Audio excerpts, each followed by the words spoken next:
Welcome to the Houston Huddle, where knowledge meets the game. 3 voices, every angle and beyond the headlines.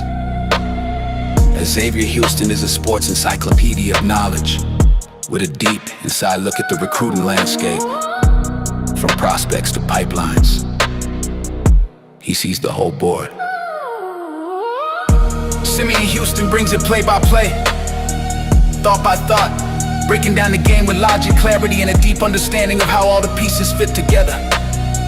And rounding out the huddle, Martin Houston, national champion, 2-time SEC champion, with insight forged in the field of play, with an unmatched passion for sports, leadership, and life.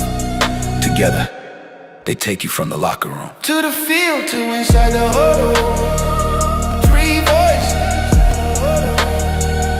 every angle, beyond the headlines. This is the Houston Huddle.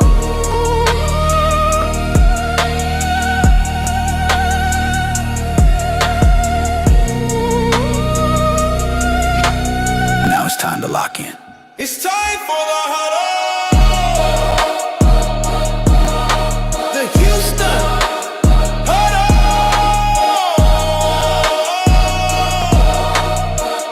The Houston Huddle. It's time for the huddle. The Houston Huddle. Don't forget to like, follow, subscribe, and share on your favorite social platform.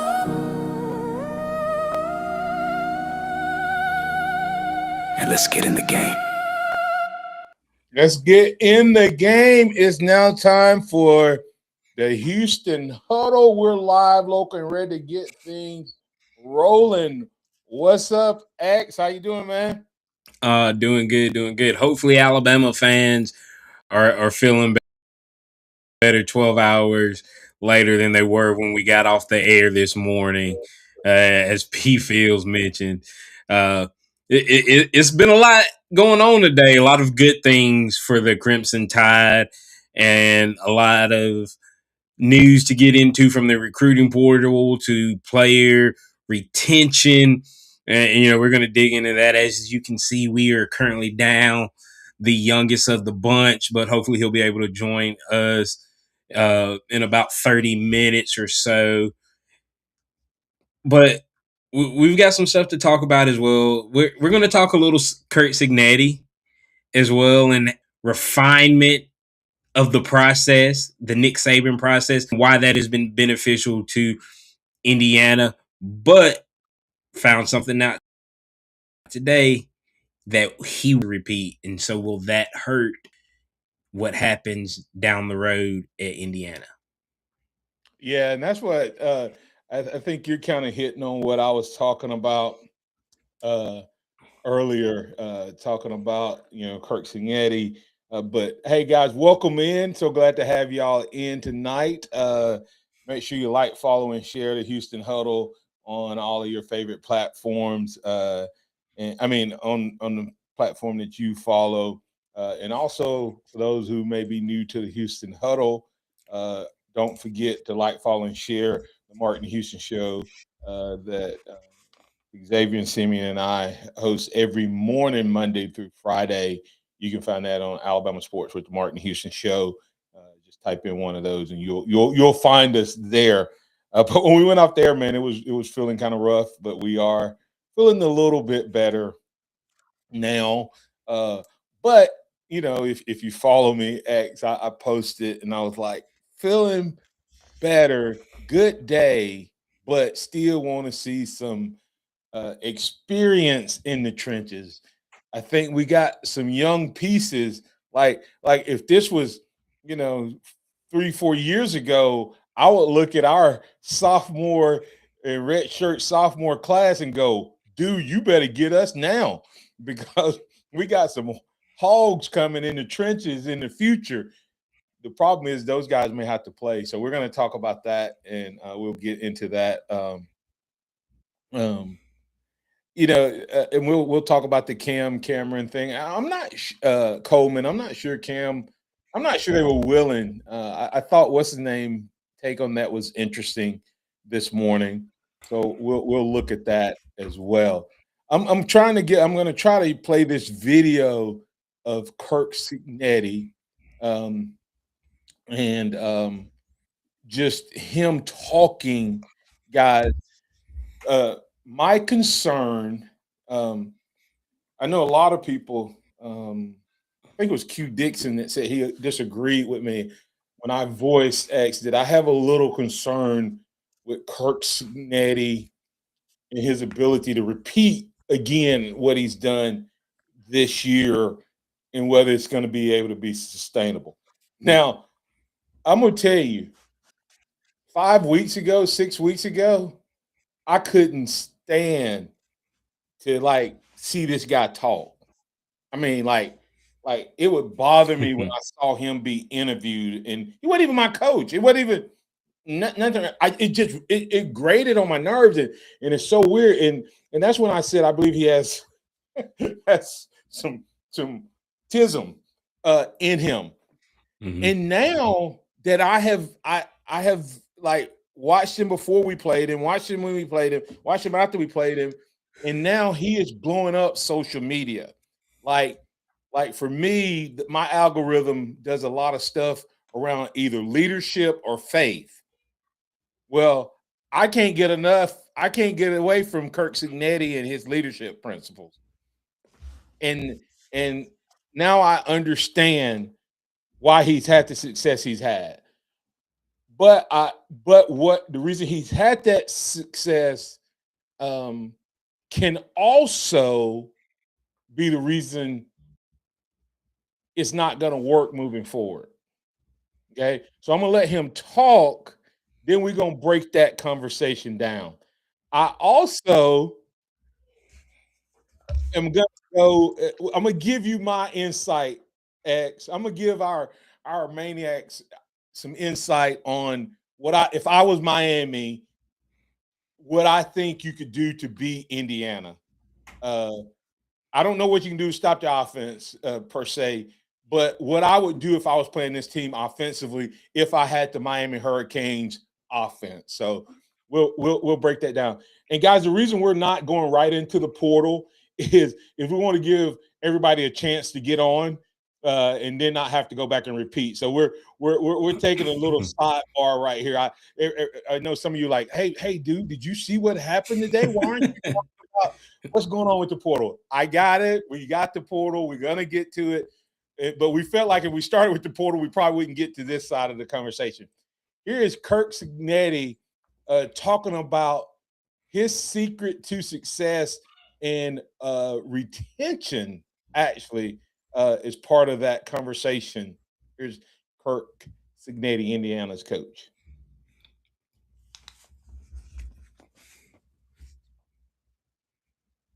Whoa. Sorry. For that, guys. Hold on. You know, it helps if I share.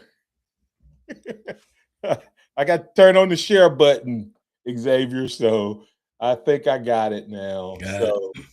So is it showing now? There we go. All right, here's Kirk Signetti talking about what type of players you need to start off getting and how you retain them. That want to learn and get better every single day. You got to have those kind of people in your organization.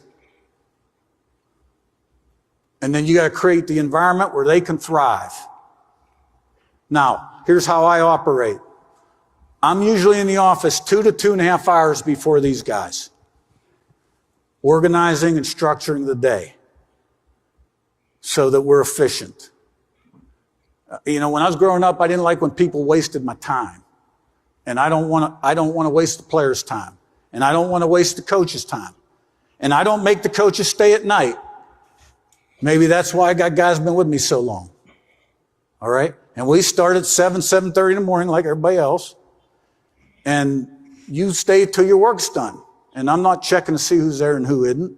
Right? But I can tell you one thing. When we're in that office, it's all business. It is all business. It's organized, preparation. And we're on that practice field. Look, Tuesday, Wednesday, Thursday, hour 35 to an hour 45. Hour 35 to an hour 45. Monday, walkthrough. Friday, shorter walkthrough. I believe in keeping them fresh and healthy. And our players like the way we run the program. We've had a great culture for the last 8 to 10 years downstairs. And you can't put a value on a great culture. Now, winning helps, no doubt. But the right kind of people believing in your process, your blueprint, your plan helps too. And I think, to me, you're trying to find the edge every single day. They want to be great. They want to learn and get better every single day. You got to have those kind of people in your organization. And then you got to create the environment where they can thrive. Now, here's how I operate. Now, X, what do you think when you hear that, man? Hey, he said so much good stuff there, but if you just listen to the words, it's very Saban coded. Like you can tell he worked for a guy like Nick Saban, and the structure and the stability of the way that they do things. Now, I don't know if he pushes his coaches as hard as Saban does, because that's also, and love everything Coach Saban did, but that's also a reason we heard towards the end a lot of guys weren't sure if they were going to come coach for him, was how long was he going to be around, as well as how hard he pushed his coaches. Well, did you hear what he said? Yeah, that's what I'm saying. Like, he said, we ain't gonna be here all night. Well, he said, what I love was, now if they don't get their job done, they here all night. But that's on them. Yeah. They ain't got to be here all night because I'm walking around checking them and I'm gonna think bad of them if they go home. If they get their job done, they get their job done. And so QD said he disagreed with me this morning on whether or not Cignetti can keep this going. I'm not sure Cignetti won't get it one more year after hearing, like I said, I have like 4 clips. And he, in one of those clips, he applauds Saban. He talks about Saban. What I will say though is he said I'm here before everybody else and I get the day ready so we can be efficient. That's Saban-esque. He talks about having a plan and a process. That's Saban-esque. But where he breaks off, did you hear how long they practice? Yeah, it's an hour and 35 minutes to an hour and 45 minutes on their heavy days. Yeah, he didn't kill his guy. Do you understand the reason I'm looking at? Y'all know, did he come from one of those leagues where they used to have playoffs? And they used to play 15 games every year? Yep. And so he's learned and developed a system that fits college football at the highest level now. That keeps you fresh all year. Maybe the reason that Indiana is killing people is because he said hour and 35 to hour and 45. Okay. That's on the heavy days. On the light days, he said walk through on Monday. Shorter walk through on Friday. He didn't say anything about Sunday, did he? Nope. Now, he might bring him in on Sunday. I don't know. But I guarantee you that's a recovery and film day. If they do. But they don't. They walk through Monday. Heavy days were an hour and 35 minutes to hour and 45. In and out. And they're fresh. Okay? But that also comes with the level of efficiency that is unheard of at the college level, because you have to be efficient to be able to do an hour and a half to hour 45-minute practice. Yeah. Oh, okay. QD clarified. He said I thought he was saying that Indiana was going to be like this every year. He and I agree. I don't think, as long as Coach Cignetti is coaching there, I think they will be relevant.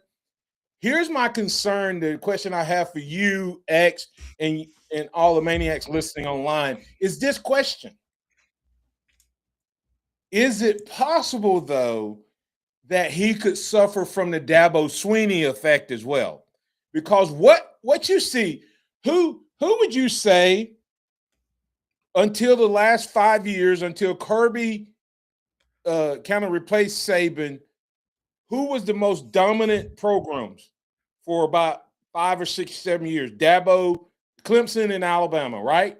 Yeah. Alabama has 2 more championships if there's no Clemson. Clemson has 2 more championships if there's no Alabama. Right. Those 4 times 2 or 3 times 4 times, whatever they played each other, that they would have been the best team in the country, right? Yeah. Here's the beauty of it. His offensive and defensive coordinator has been with him since his first job. They started off making $8,000 and $6,000 a year. His defensive coordinator was on food stamps his first year. Not my words, his words. He just signed a $3 million deal to stay at Indiana. The other one signed just under $2 million to stay at Indiana. If Indiana wins the national championship, don't even be surprised if some coach don't get fired this spring, right? but he may have one more year with those guys, right, X? Right. You can't tell me that those guys, but you know what the guy said? He said, man, why would I go anywhere else? I love the life that I'm able to have here. Now, who else stayed with Clemson until his son finished? Venables. And where has Dabo been since? Right? So and Morris. Huh? Chad Morris, the offensive coordinator, was there for an extended period of time. Him and the Virginia head coach. Yeah. That was his 2 offensive coordinators, but they were in his system. Like, they grew up. So he has a foundation to be dominant. Here's my only concern. Just culture is like my passion. Like if you ask me what I focus on as a leadership guy, I want to help there be better people, stronger teams, and a championship culture. That's our 3-prong approach. Well, Cignetti just said what? We go out and try to get better people. He said he described them so that he can have a strong team. and he said he's had a great culture. Here's the challenge: is that he had so much success. He's going to have an infusion of a lot of guys who may or may not be bought into the culture and willing to do what it takes. I think the Philadelphia Eagles would be a better team without Brown. There are times when Jalen would try to throw him the ball, Xavier, just because just to keep the peace. It's like, 100%. Stop forcing it to him. And when you bring in some of these superstars, they say they get it, but it's like in the pros when they would come to Bill Belichick, if they didn't buy into the system, he didn't have to go into the season with them. He could get rid of them and then go get other guys and bring back in to replace them. In college, you have to ride with the one that brought you. You can't get rid of those guys in the middle of a season. Right. And that's the difference, is that cancer can be there and it can spread. That's my only concern. But after hearing this guy talk more and more and study him as a leader, I think had Cignetti been a head coach prior to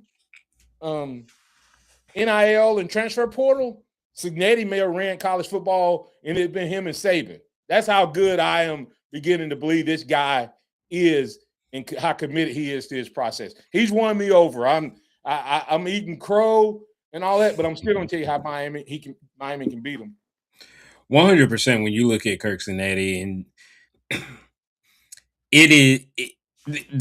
there's a lot of things that you can tell that he took from Nick Saban and has implemented into his program, but as well as taking things and twisting them and turning them to fit his personality and not trying to be a carbon copy of what Nick Saban is, because he's not Nick Saban. And I think you've seen a lot of coaches from Coach Saban's tree try to 100% be him. And you've seen guys try to do everything opposite of him in the sense of we now see Cignetti's and your Kirby Smarts that fit that mold. But then I think you see a little bit of like the Napiers and some of these other guys that have struggled try to distance themselves from who Saban was in the process. Yeah. And so I think that's what makes those two guys so great, is taking what they learned and putting their own spin on it. That's why Kirby's got 2 national championships. And in my opinion, Indiana's about to be the first ever 16-0 team in college football. No, first 16-0. Is it 6? You sure nobody won 16? I know they'd be the first 16. Yeah, that's right. They wouldn't be the first team to win 6. I told someone they'd be the first team to win 16 games, but they'd be the first team to be 16-0 because Ohio State was 16-1, if I'm not mistaken, because they started in the the wild card round. Yeah.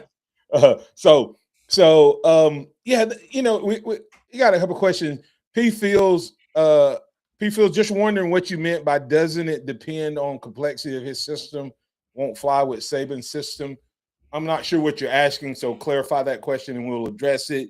Q Dixon asked a question, and I'm assuming Q Dixon is asking that question kind of thinking about Huff at the Rams.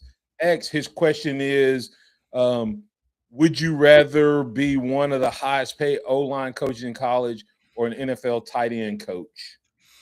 I think it depends on what your end goal is. Do you want to be an NFL coach, or do you want to be a college coach? Nick Saban left Miami because he felt like he could impact young men between the ages of 18 and 23 more than he could grown men making millions of dollars. Yeah. So think about that. The reason he left was because he felt like he could impact young men getting an education more than he could grown men making millions of dollars. How do you think that impacted when all of a sudden you've got 18-year-olds making millions of dollars with the attitudes and the Mm. things that come with that, with the lack of maturity that an 18, 19-year-old would have with that type of money versus a 23-year-old, 24-year-old, 30-year-old with that type of money. Yeah, Jason Rosen said NFL, of course, less drama. And like I said, like to your point, Xavier, I think it depends on what's your ultimate goal. If his ultimate goal is to become a coordinator and or a head coach, I also think college is a better route. Right. If he wants to, if coaching is missional for him, like you just described with Saban, it's college. But if you just love coaching football and you just love coaching the game, then he may not be able to move at this point in his career from tight end coach to coordinator to head coach in the NFL. But if that's not his goal, just getting to maybe a coordinator level or something like that, then he stays in the pros. I'm assuming he's asking that question because Huff is at the Rams. Man, we needed Bryce to pull through for us on Saturday. Could have been getting that announcement on Huff this week. Yeah. Okay. Hey, X.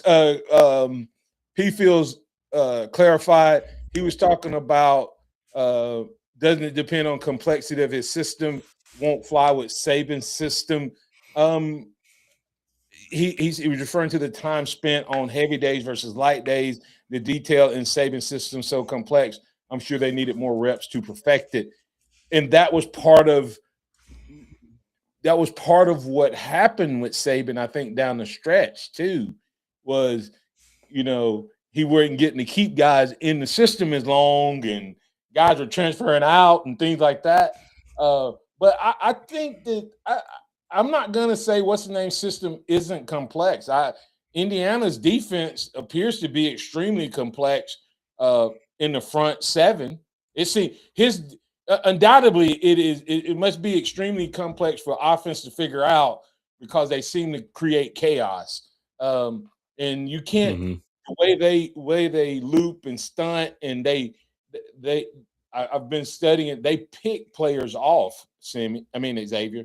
They they'll have one of their guys almost like a pick play on the offensive line. Get players caught in the wash. They will run into that guy for that guy to come loose, and so but I do think I like I said, I think I have a way to do that. So I get it, but I think that I don't know that you have to have more than an hour and 35 minutes, an hour and 45. I think that's kind of because that's what everybody said you're supposed to do. That's what everybody has done. But that just tells me he gets to the point. Well, you get to the point. Not only do you get to the point, but you practice all spring. You have all summer with all of the 7-on-7s and all of that. Then you have all year. And I would rather. I talked to this about my high school. We had some guys that couldn't learn the reps. So instead of having a big playbook, we shrunk the playbook and got so good at what we do, we never made mistakes. And maybe that's what Indiana's done. Instead of having all of this complexity and depth and all of that, well, think about it. Decided X that they're going to have a grouping of things, and it's like their stuff builds off of itself. Yes. And you think about even talking about the Osprey. I had 1,000 yards and our quarterback had 900 yards rushing my senior year. And how many run plays do we have? 4? Maybe 5? Yeah, probably. You don't have to have 25 plays to do the same thing if you get really good at doing it. Coach Stallings used to say, I don't care if they know what we're doing, they still have to stop it. Well, speaking of that, you've told me your senior year, even though it looked different, depending on what the defense did, how many play calls were designed for you to run the ball? Off of one play, I could run to front side on one play, toss 34. If the guy lined up head up on the tackle, and then the next guy was on the nose, then it was straight 4-hole. If they shaded, I hit the 2-hole. If they shaded all the way over, I would go to The one. nose, to the 0 to the 1.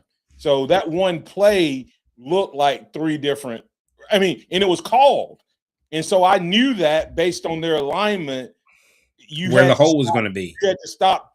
You had to stop three plays. And if I read it correctly, you couldn't be right. If we blocked. Now, if they didn't block, it didn't matter what we call. There you go. You don't have to have a ton of plays, especially like you said, if you build off of what you do. You have a set play and then you build off of it. You have 3 to 4 plays that can end up coming off of one. And the toss, by the way, toss 34, the first step and a half looked the same. It looked like toss 28. It looked like the toss sweep.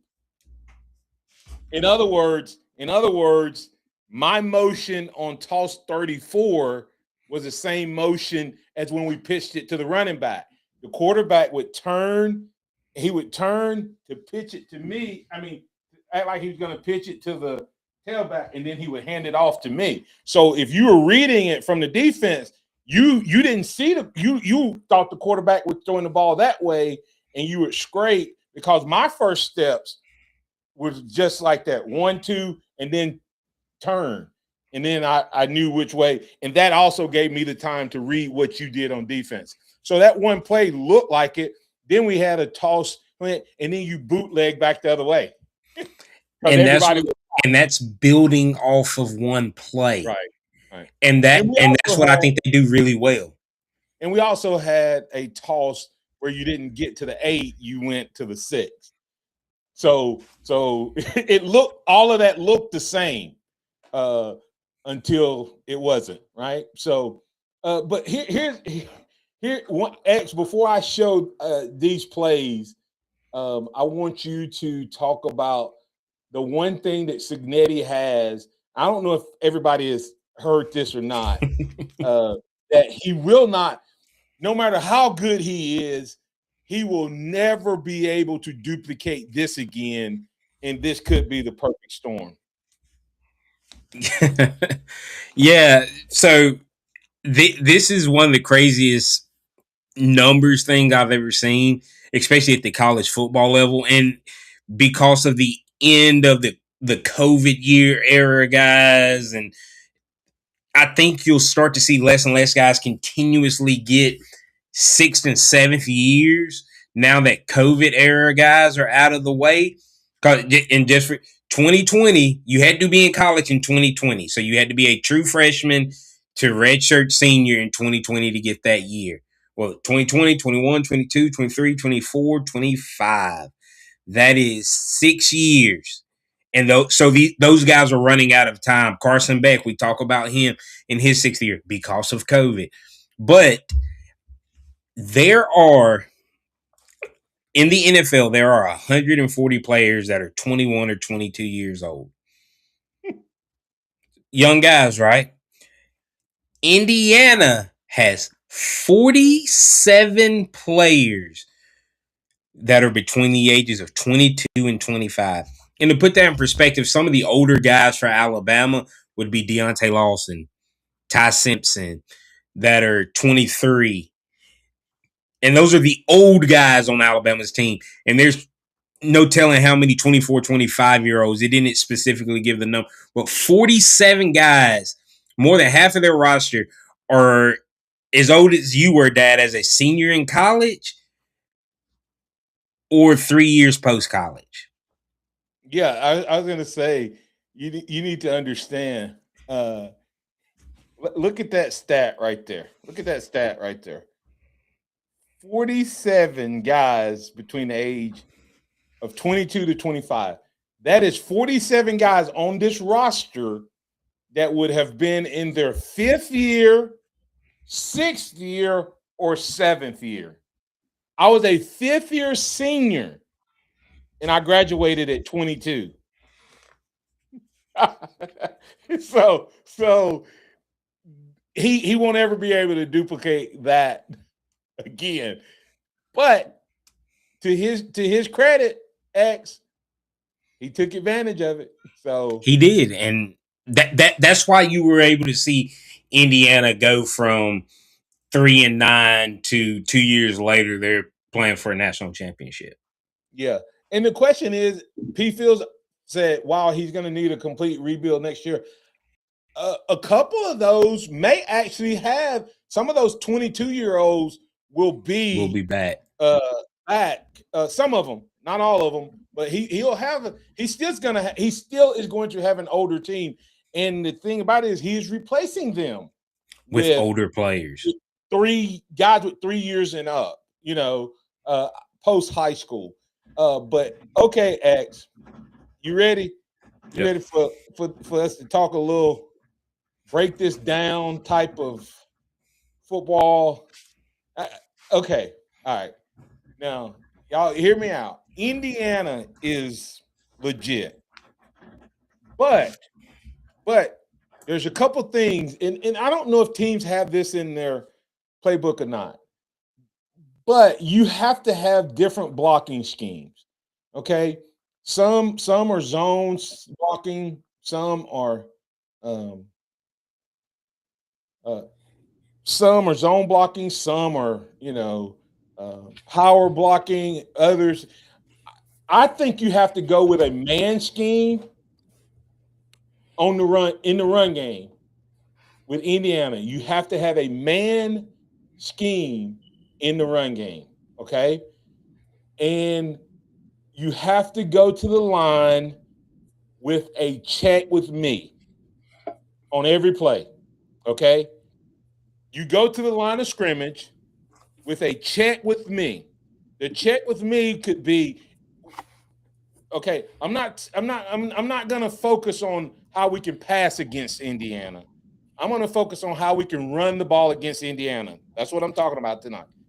If I'm playing against Indiana, I'm gonna put in, and hopefully you've in 10 days or whatever, your guys are smart enough to do this. A check with me simply is when I come to the line, if I have a pass play called and I see numbers, I'm going to go to the run play, Simeon. That's my check. My check. I have, post corner, sluggo, whatever called. But I come up and I see a favorable run alignment. I check to a run to that side. Okay. Now that sounds difficult, but what you're gonna do is check with me. I come up, and if we run the play, we say red. That means that red means that we're gonna run the pass play because that's the check, right? And then if we say blue, that means I'm changing the play. And then I have a number that I'm gonna call whatever that play is. Okay. You know what the play is, right? And it's either going to go to the left or the right. So I say Leo, right? And they're going to think I'm calling some type of blocking scheme. But I'm going to be calling left or right run. All right. So look at this play here. You come up to the line of scrimmage. Start with the center.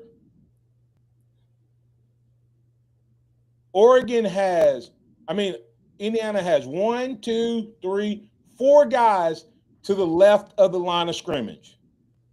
To the offense's left. How many guys do they have to the right?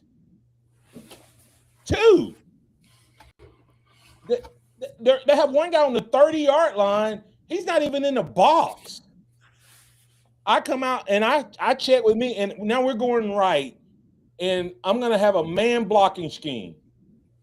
The guard takes the guy that's right over him. The center and the guard have 1 and 2. The linebacker is 1, right over the center, or 0, however you want to number it. Then that guy over the guard is number 2, or 1, based on if you go 0, 1, 0, 2, 1, however you decide. But your numbering scheme is The guard has that guy right there in front of him. Just fire off, hit him in the mouth. These two, even though we have 1 and 2, what do? If they're there, you fire off. That linebacker is no threat. So even though the center has number 1, double team the guy right in front of you. Drive him off the ball, and then when the linebacker scrapes to get the run, hit him.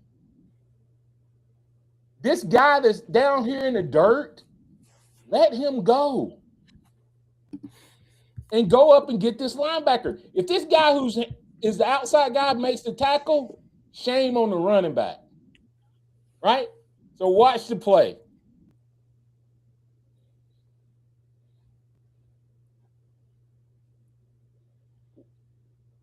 Somebody tell me, if the running back just goes straight, why did he even come to the left? Did y'all see it? X. Yeah. Did you see what he did? Watch the running back. We'll get back to that. Watch the running back here. We'll get right back to that play. Oh, I think I went back too far. It's the next play. Watch the running back. His first step is he goes left. Oh, I don't think I went back far enough. All right, here we go. Sorry about that, guys. All right. If the running back runs straight down the hash and the quarterback just sticks the ball out to him, you see that hole that's already there? Just go. And that's the difference between that guy grabbing him and not grabbing him. Over and over. Same thing here. Y'all see that gap to the left-hand side? Yep. I mean, just go there. Just go there. Why are you running in there where all those bodies are? I'm gonna do one more play and then I'll be done with it. But all right. So here you go. Same concept. They're spread out. This guy, the tackle comes out and gets this guy. This guy hits up on the guard. These two should double team. Guard in the center. The guard in the center here should double team up to the front side linebacker. This guard and this guy should come up. These two should combo up to these two. They don't ever have enough in the box if you man up. Look. See it? Double team, and there you go. I didn't break that one down to the same level. But you all see what I'm saying? Yeah, and what you're talking about is what Miami can do to beat them. And when you look at the running backs that Miami has, you're talking about a physical, hard-nosed runner in Fletcher and Brown. Brown will stick his nose in there too and hit. And if you just man block, and you know what? Maybe that's something Mario Cristobal has, being a former offensive lineman. Maybe that's something he can notice and point out and communicate. But they always have light boxes. They rarely have a seventh guy in the box. And when you have a 6-man front, you got 5. Worst case, you have your 5 linemen and a tight end, and everybody got somebody, or the running back, as you said, has to make one guy miss. And you may be saying, but why hasn't anybody done that? The other part you could do in here is add a fullback. You saw the play that, added a fullback. They didn't bring anybody into the box to help. And they play light. They be light. And you bring the fullback. Guess when you bring the fullback in, though? You bring the fullback in to block and send the running back out. Instead of having a single back, you bring the fullback in because the fullback could pick up that extra guy that's running free. Yep. And then the running back going out would actually do what? Either be wide open or pull a linebacker out of coverage. He's either going to be wide open or one of those guys has to go cover. My biggest thing was that I wanted to point out is the reason I say you have to have some type of man scheme is because if you're blocking areas, and I'm talking about the run game, if you're blocking areas, then you don't know who's going to be in your area. That's why they have so many guys running free. Is the guy who ends up in my face was over on the other side. But if I fire off and hit that guy right there, I'm gonna find some success. So that's just my thoughts. What do you guys thoughts? I mean, I think that's the best way to attack them. What do you think, Simeon? Welcome in, Simeon. Uh, Happy anniversary, sir. Thank you. Simeon celebrating eating that dinner, that second anniversary dinner.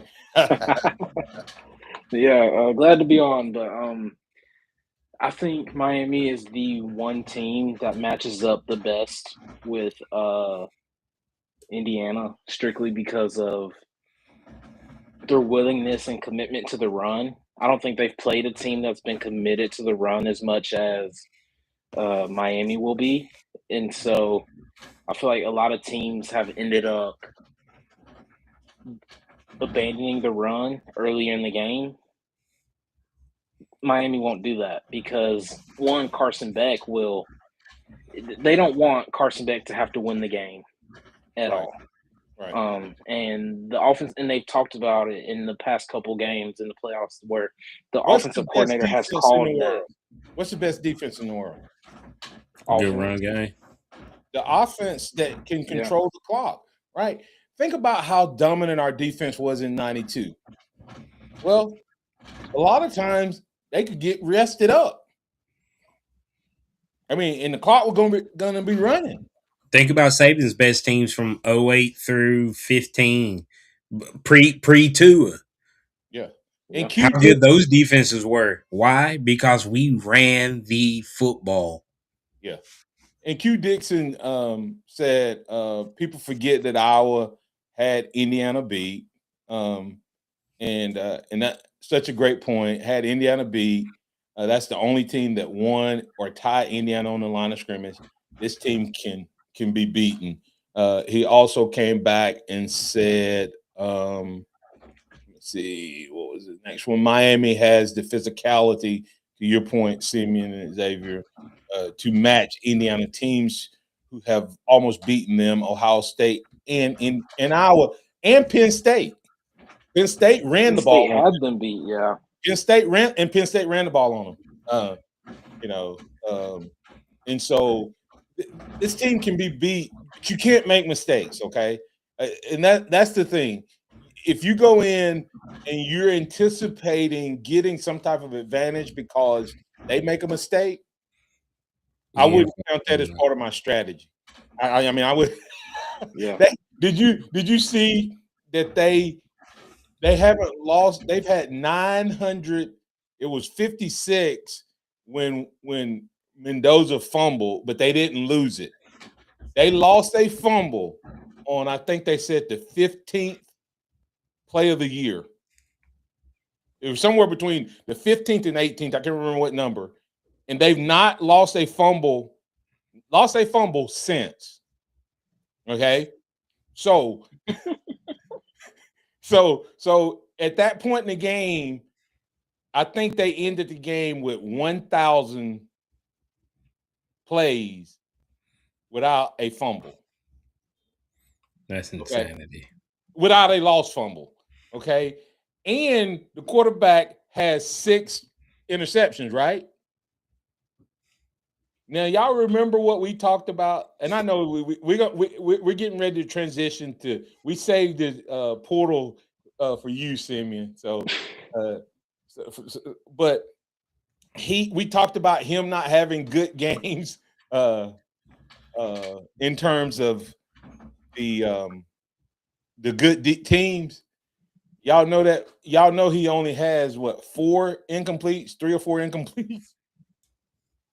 What? He has 6 in the last 2 games. Oh, did he end up with 5 at one point? He ended up with 4 against. He had, I think he had 2 against us and 4 against Oregon. At one point, he had 7 touchdowns and 3 incompletes. At one point, the other night. But So. he's not having to. The thing is that if you look at his stats, they're not impressive. They are No. not impressive. Right. I mean, They tried to throw all compare over him the other Alabama. night. They Didn't tried to throw all compare him over to. Oregon. Go ahead. I was just saying he didn't throw it all over Alabama, and he didn't throw it all over Oregon. I think he threw the ball 16 times against Alabama. Yeah, he didn't have. They tried to compare him to Joe Burrow, and I said, "All right, now let's not get crazy." Joe Burrow had 5,000 trillion yards. Joe Burrow, if he had to play his 16th game, would have flirted with 6,000 yards. Joe Burrow would have got. Yeah, he probably would. I think he had 5,600. So a 350 game for him, 350, 400 yard with Jefferson and Chase. I don't know. That team's still throwing the ball on people. Yeah. So, but anyway, I'll let you guys. Y'all the portal guys. I'm kind of the. So y'all just kind of take it, and I'll sit back. Well, yeah. So Sam, to start the show, we started right at 7, 12 hours after we got off the air this morning. I'm guessing Bama fans are feeling a little bit better than they were this morning when we got off the air. But I also want to talk about a different aspect of it when you see a guy like Bray Hubbard announcing that he's coming back, and the announcements of other guys that are being this is the era we're in, retained and re-signing essentially, even though that was always the case. Scholarships are 1 year renewals, but how Bama has been focusing probably more on putting money into retaining guys versus the portal. So that might have cost us a guy or two in the portal, but it also has probably kept a guy or two here. Yeah. No, I mean, I saw Courtney Morgan on one of his, many interviews talking about how Alabama was going to focus on retention this season, and it's clear that they've done that. In Bray Hubbard coming back, because I mean he had a great season. I thought he was going to end up declaring for the draft, but I'm glad. I mean, glad to have him back. And then I think Caden Jones, that linebacker, upcoming, I guess he'll be a sophomore or redshirt sophomore. And then Marshall Pritchett coming back, and I think those guys are going to be key contributors to the team next year. So glad to be able to retain guys that have been in the system, because like you said, Xavier, you're not a big fan of the 1 year rentals. Well, if you can tie down guys, that are dedicated to the team, then those are the culture bringers and culture bearers that can impact when you do bring in those 1 or 2 year rentals. Yeah, and if y'all have never heard me say I'm not a big fan, unless I know a guy is going to be an immediate game changer like a Cam Coleman, I'm not a huge fan of the 1 year rental guys. I'll take a junior, like some of these guys that we're getting, like O'Neal in the portal from Mercer, that you feel that he's going to be here 2 years. Unless he has a breakout season and goes to the pros, but you hope he doesn't use us as a stepping stone. That's the challenge with all of this. That's the challenge with all of this. 100%. And but those are the juniors, third year guys I like going after. I'm even iffy on seniors unless they're going to be truly impact guys at the for your team that year. I'd rather go after your Ty Haywoods, who Alabama landed today, who I think is going to be an instrumental piece over the next 2 to 3 years. Caden Strayhorn, a guy that you could see being in that Parker Brailsford mold, what Alabama wants at center. Those are the guys I like. Now, when you go get a guy like Billings Jones, the big D tackle, I like that because you need experience as well. But is he a starter? Probably not. He's probably going to be a rotational depth piece because I think we feel confident in a London Simmons to be able to step in at the nose tackle, and having a guy like Jeremiah Beeman back, younger guys that are going to be with your program for another year or two. So it's a fine line of mixing, but getting into the two big ones. Alabama has landed 4 big names or 4 potential names over the last 24 hours or so. And we started off, I think the biggest name so far is, of course, Ty Haywood. And what are y'all's thoughts on what he brings? A guy that was committed in the 2025 class, got a big check to go to Michigan, but has returned to Tuscaloosa. I mean, I think that's a big get for Alabama. Money does talk, and so it talked a lot, going into his senior year, and that's why he flipped going to Michigan. But I'm glad that he, is dedicated and wanted to come to Alabama because I think he liked Alabama a lot more than Michigan in the first place. But you never know the situation on what happened. Money was definitely the deciding factor in that, but you can't necessarily blame him for that. But now that he's back in Alabama, I think he's committed. And to me, I don't have a problem with the portal when you look at what's his name? Strayhorn. Caden Strayhorn. Strayhorn. I want to, I want to say Strahan. Strayhorn and Hayward, because that's kind of to me what a transfer is about. I go somewhere my first year right out of high school. I think it's going to be a fit, whether it was for money or not. I think it's going to be a fit. I don't like it. I don't like, and then plus the coach I went there to coach for is gone. Okay. Right. And now I'm going to go back to somewhere where I like to begin with. And supposedly both of these guys like this staff to begin with. Okay. So that's what I like about the portal, those kids don't have to stay there or sit out a year. Okay.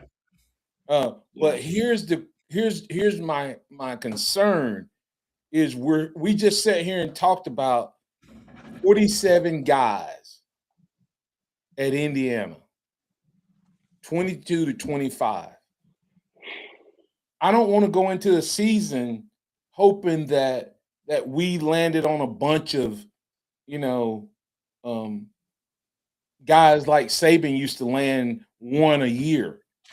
We're going to need everybody on our offensive line to be like, William Sanders will most likely be Alabama's oldest starter as a redshirt sophomore right now. And so we need to get some experience from the trenches. And here's what I want. Here's what I want to say.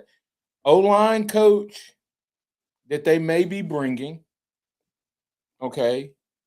He may have some guys that are in the portal, wherever that guy comes from. Okay. There may be some guys in the portal right now, or there may be some guys that are already D1, or there may be some guys that are in the portal that nobody else is going after right now that can come in and play. Yeah. Because that, and we don't know who all, and so maybe they're looking and going, because there haven't been a lot of big name offensive linemen go somewhere else. Right. And who's to say who from Oregon, Miami, Indiana, Ole Miss, Georgia, who's to say in the next, few days there won't be some offensive linemen go, because the portal closes. That's for entrance, not for recruiting. Right. And so I think that maybe this staff may think, I'm hoping that they see some guys like Vandermark wasn't great, but I think had they just played Vandermark, he would have been better if he hadn't been a rotational guy. Yeah. You see what I'm saying? Like if they just made him a starter, he got more reps, more playing time, more chemistry, he probably would have been a better player. So, yeah, I mean, one of Ole Miss's starting offensive linemen entered the portal yesterday, I think, or today. Mm-hmm. Yeah, so I mean, there's gonna be some more guys. There's definitely going to be more guys, but so got Ty Haywood. Then you look at a guy in Kedrick Billingly Jones. Bingley from Mississippi State. He's a 7th-year guy. I talk about not liking 1-year rentals, but he's an older, experienced guy for a young defensive line. And this is the guys that you're talking about. Getting a guy that's played some 7 years, 4 years at North Carolina, 2 years at Mississippi State, was able to get his 7th year. Big guy, 6'4", 6'5", 320. Going to be able to fit in the middle. Thoughts about getting the experience that you talk about? I mean, you have to get experience. Experience wins championships, and more now than ever, you're not winning with 18 to 20-year-olds. I mean, that's just not a thing anymore. And so, good thing that you're getting. At least you're getting at least one. You need to get about 2 or 3 per side of the ball. There are guys that are 22. I mean, there's guys that are Indian that are older than I am. There's guys that are still playing ball that are older than me. That is ridiculous. There are guys still playing ball that graduated with our sister. Yeah. Well, this guy that we're talking about. Yeah. There's 47 guys that 5 years ago would either be in their last year, 5 years ago in their before COVID would either be in their last year or in their 2nd or 3rd year in the pros. Or working a 9 to 5. Yeah. That's the other part. They will be working toward retirement. Right. But I still, like I said, I posted about the Gets. I said, hey, good day for Alabama. Finally, some good news out of the portal, guys. And that's what you want. You want to see something. But I still have concerns regarding the trenches. I still, especially the offensive trenches. You just because of the youth. Not even just because of the youth. It's because you have to bring some guys in that's played this game. Okay. The guys are talented, but did you all hear? I'm sorry, I'm struggling because did you all hear what Cignetti said about getting Surratt? No. Listen to this philosophy and tell me it doesn't make it just blows my mind why no one's ever thought about this. This is the detail thing. They gave you an abbreviated story on the show, but this is what he communicated. He said he said I recruit production, not potential. And he said, but I understand you have to recruit high school and recruit high school well, and that be part of your pipeline. He said, but when I'm going to the portal, it's about production, not potential. So he don't just look at a Hayward who has potential out of the portal. That's not attractive to him. He said, I look at a guy that wherever Surratt played was D2 or D3 or something. He said, I would rather have a guy that got 40-something catches against 22 and 21, 22, and 23-year-olds in college than a guy who's 17 or 18 and dominated 15 and 16-year-olds. You understand that's what a 5-star is. Yeah. Yeah. A 5-star is the oldest guy when you get him that you got a 5-star. It's like I was 250 pounds playing tailback in a 4-H school.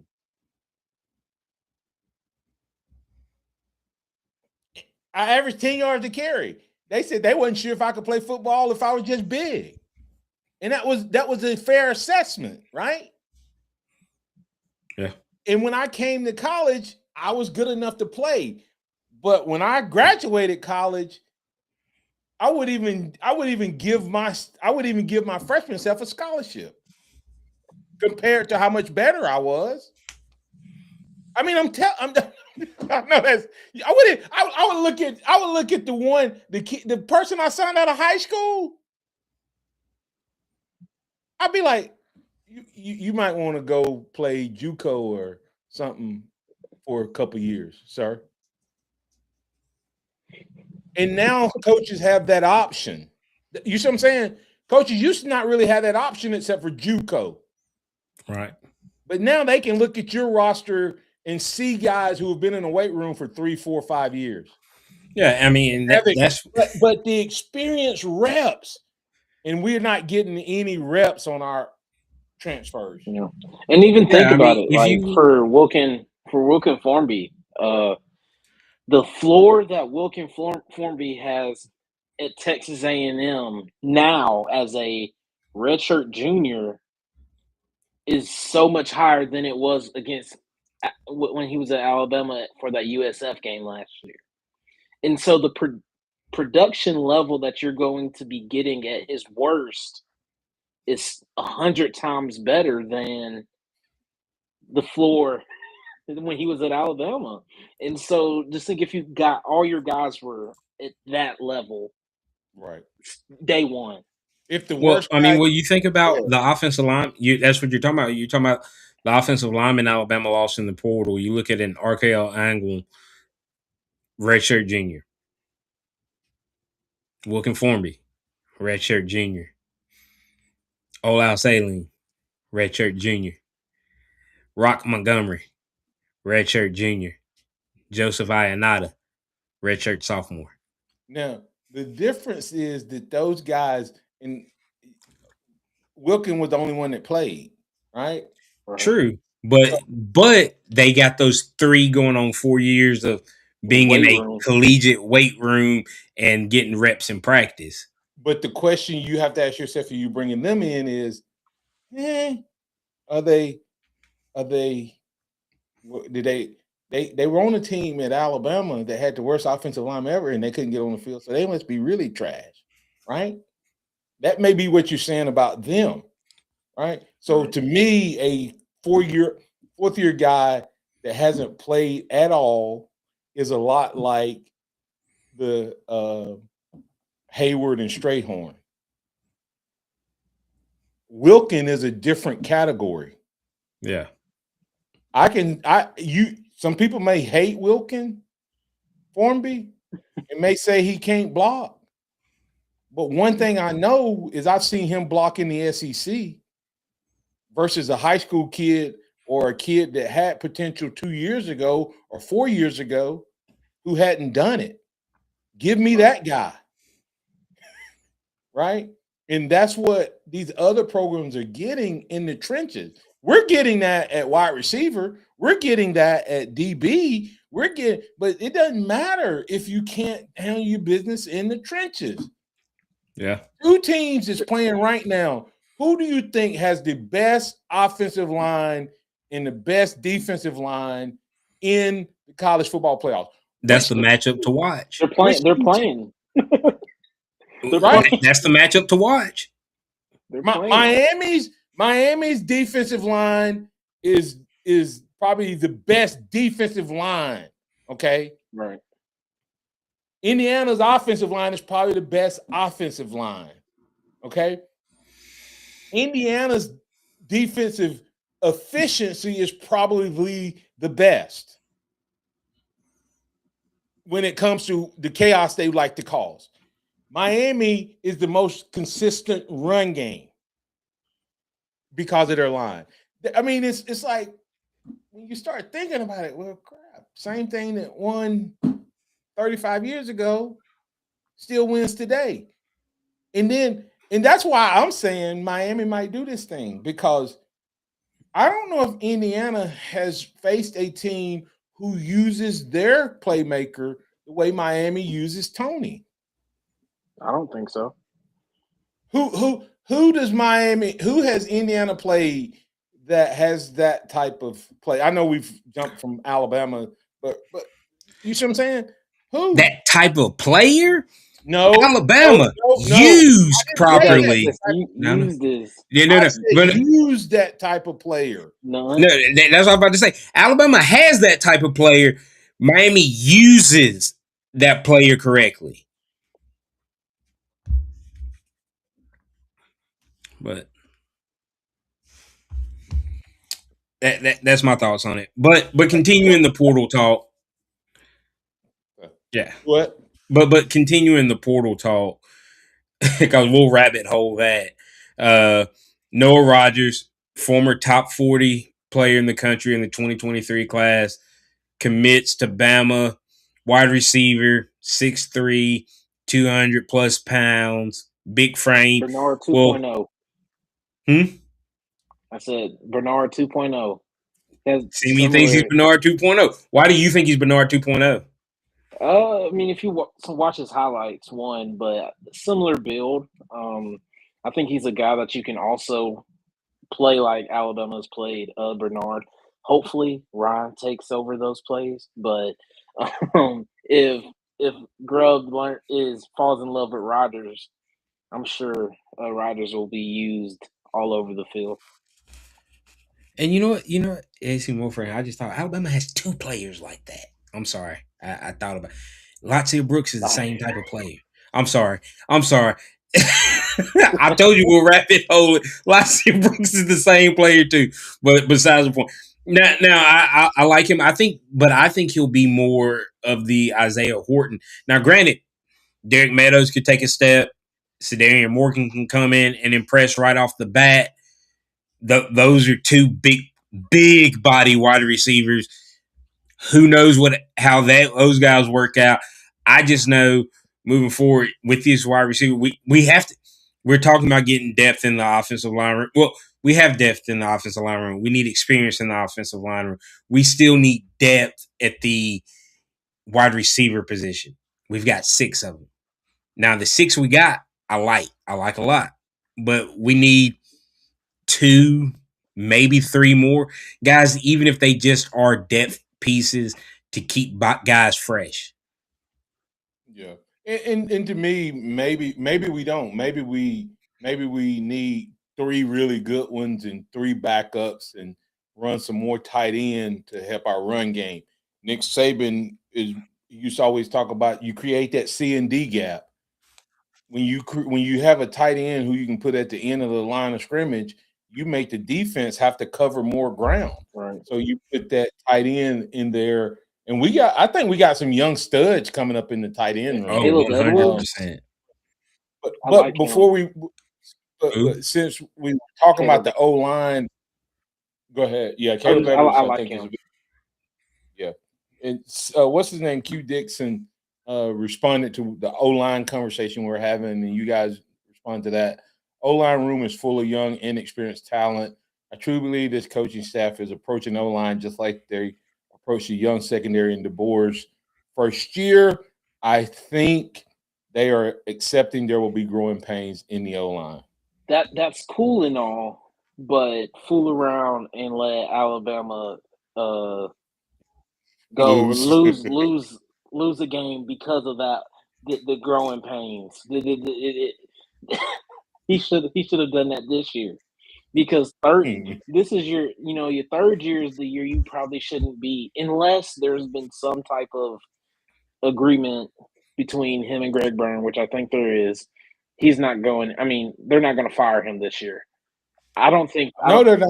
Unless I think if we fall off a cliff, that fan opinion That's get what. hot, That's what. That's, Now 100% there. especially in on the Yay Alabama side. college football is so emotional. Why did James Franklin get fired? They got emotion. It's so emotional. Why were all the other coaches fired this year that were fired 4 weeks into the season? This isn't the NFL, but expectations are so out of whack now. They better hope Matt Campbell can turn them Cyclones into Nittany Lions. But Right. I do think there is some I think within the football office, within those rooms, I think there's an exception of there will be growing pains because when I look and Kirk Cignati is right, you can't always just go off of potential. You have to have some production. But good night, 20. I know people ain't gonna want to hear me say this. 2027 could be, Okay. huh? Okay. I know, That's and I cool, know most though. Alabama fans don't care. That's cool. Hey, what have you done for me lately?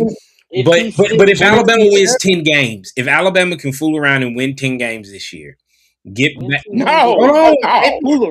on. You gonna let me make this point? No. 10 games. Go ahead. Finish the point. But I look at what Alabama could be in 2027, and it is scary good. It is scary good. If you're assuming that players gonna stay. That's why I said what they could be, and the reason I'm making that point is okay. Keelan Russell wins, and here's the part: we're probably trusting a redshirt freshman to be the starting quarterback this year. Yeah, I mean, I like Austin Mack, and I think he has a really good opportunity to win the job. But there's a chance if it's close. If it's close, you always go with the younger guy. If it's close, you always go with the younger guy. Ty Simpson, 37 years old, won it this year. Yeah. Let me get to my point. Okay.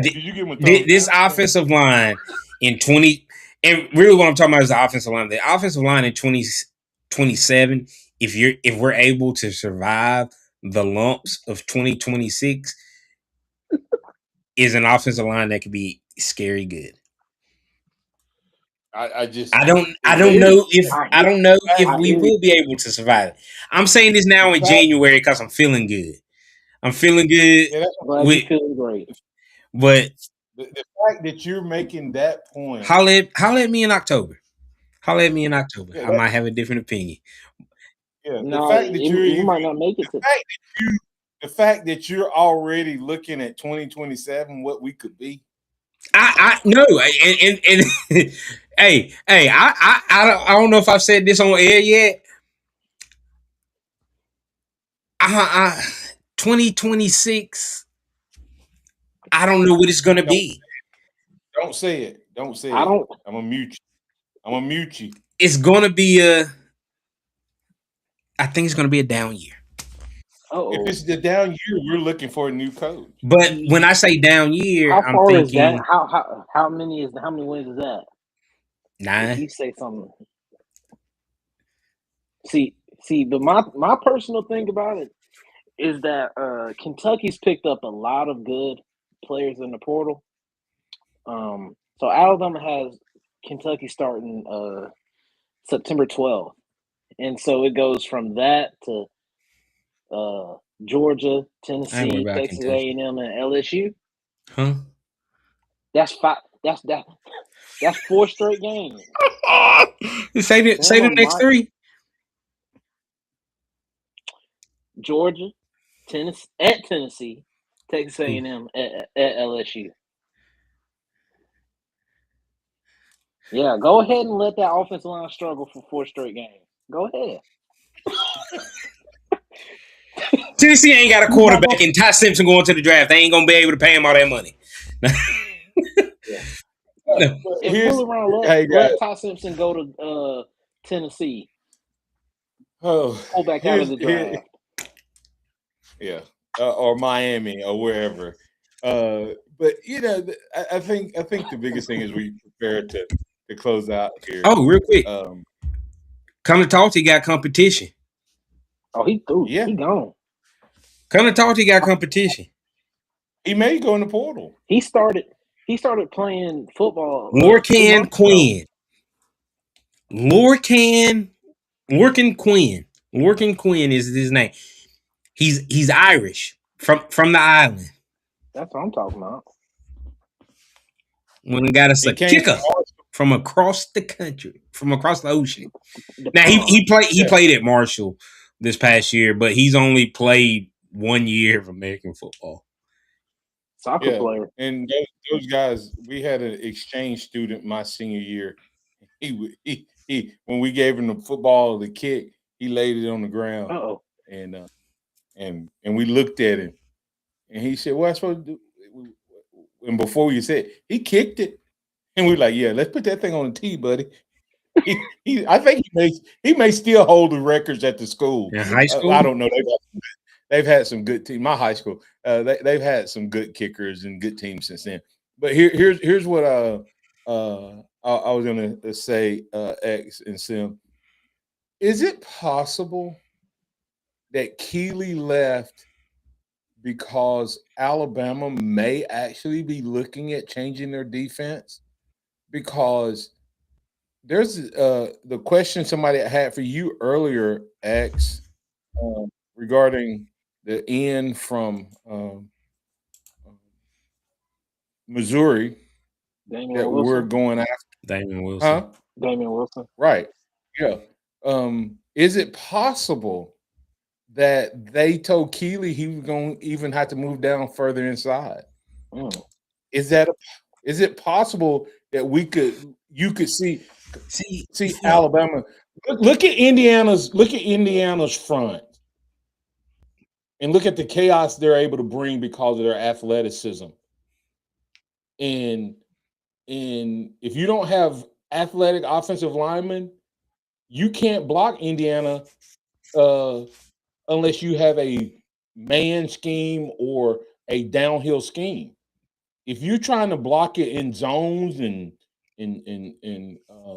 combos and things like that, and you can't pull and all that, they wear you out because they create bad angles by their alignment that makes it hard for your guy that has to get up to the linebacker.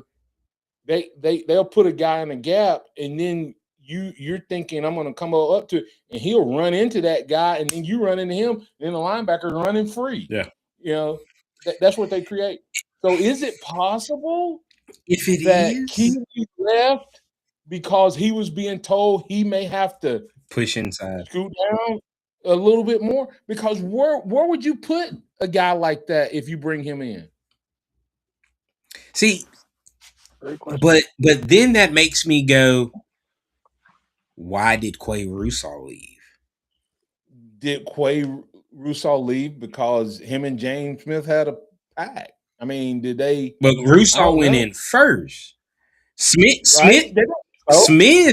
would be that inside guy that you would want, and Russaw would be that doesn't, because those don't make sense. Like Keeley doesn't make sense. Smith doesn't make sense. Russaw doesn't make sense. If we're changing defense, Russaw may have been told, because Indiana, I don't know if y'all realize, Indiana has 3 linebackers on the field at all times. Yeah. Okay. That's another reason you can't run the ball on them. They ain't got 5 DBs. Okay. And maybe they told Russaw he was going to be an inside linebacker, and he think he's Derek Thomas. I mean, that could be why he left. But I'm just saying some of the defensive guys that left for the portal, it doesn't make a lot of sense. Russaw's coming off of an injury. And they've been crystal ball to Ohio State, by the way. They committed. They did. Who? Quay and James. They both went to Ohio State. So there I don't you know go, if they'll man. get to play there a whole bunch. Yeah, that probably. I mean, Hey, James they have got to 1 beat year. out. James They got to beat Quay got Arkansas. the blessing of a red shirt. James got 1 year. Yeah. So, I mean, of course, he thinks he's going to play. But anyway, my point behind that is when I saw the Keeley to Notre Dame, I was just wondering, like, is it possible that they're looking at doing some things differently on defense as well? And could But I that think be one of the? I think what he's asking for, the rumors of what Damon Wilson is asking for, Bama's not going to pay. Or if we have the ability to pay, I'm not sure we pay it. Yeah, I don't know what he's asking for, and 3.5 plus. But I mean, but I would even bother taking a visit. I mean, why are you entertaining a visit? If I mean, that's not a to me. That's not a big need area. No, not in the And defensive scheme that we're running. And who is he better than? I mean, he would be the number. I'm not playing him over Yanze. Right? He would be my number 2 guy, or maybe Is he because I like Justin Hill. maybe? And if you pay him, You're probably gonna lose Hill. And then Hill's gone next year because you did him wrong. So that's what I'm saying. I don't know unless you're going to have somewhere else for him to be. And hey, listen, as I wrap up, I get the portal. I understand the portal. You know, all of us have jobs, okay?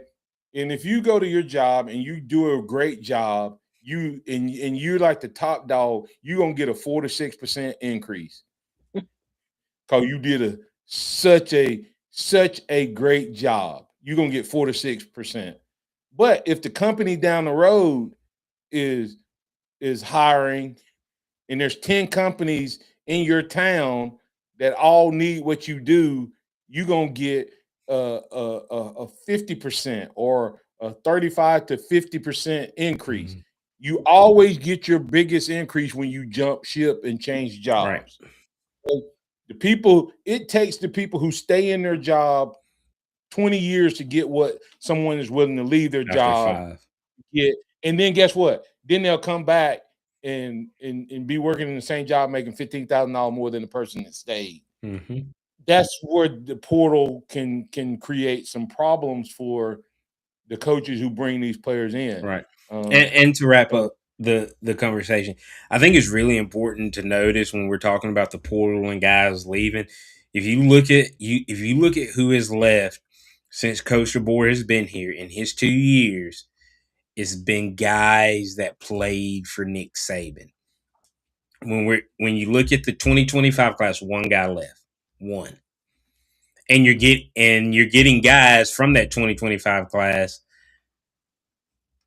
that you thought you had committed or maybe wanted to be here to come back and are here. When you talk about a Hayward and a Strayhorn, and even if you look at the 24 class, when you look at outside of the guys that immediately left, of 27 players of the guys outside of the guys that immediately left, he still has 15 of those guys, and they're going to be redshirt sophomores and juniors this year. So the guys that he has coached are here, seem to be committed. That could all change in a year or two, but I think that's a good sign that the guys that he's recruiting out of high school, building relationships with from that level, are staying. I agree. So, yeah. And so hopefully that bodes well for the young offensive linemen, not so much for the guys we recruit into the portal. I mean, out of the portal that he didn't have a relationship with, i.e. Horton. All right, as we wrap things up, thank all of y'all for jumping on, hanging out with us. Been a fun night, the Houston Huddle. I haven't seen any other game, so people have been asking me. People have been, don't tell me anything. People been asking me, are you for the Steelers or for the Texans? You know, are you for your Alabama boys and all of the players that play there? And D'Amico, are you for the Steelers where you had a brief stint with. There are no Alabama players on the Steelers. I'm for the Texans. I'm pulling for D'Amico. For sure. Huh? I agree. Yeah. I agree. Any thoughts, Zach, as we wrap up? I'm going with the Texans. I am a Steelers fan, but I pull. Yeah, Houston, I'm pulling Texans, for for the sure. Texans tonight. All right. Hey, guys, thanks for jumping on. Simi, glad you were able to jump on for a little bit. All of those out there listening, remember Monday through Friday, 6 a.m. to 7 a.m., the Martin Houston Show with Martin, Xavier, and Simeon. This has been the Houston Huddle. 3 voices, every angle, beyond the headlines.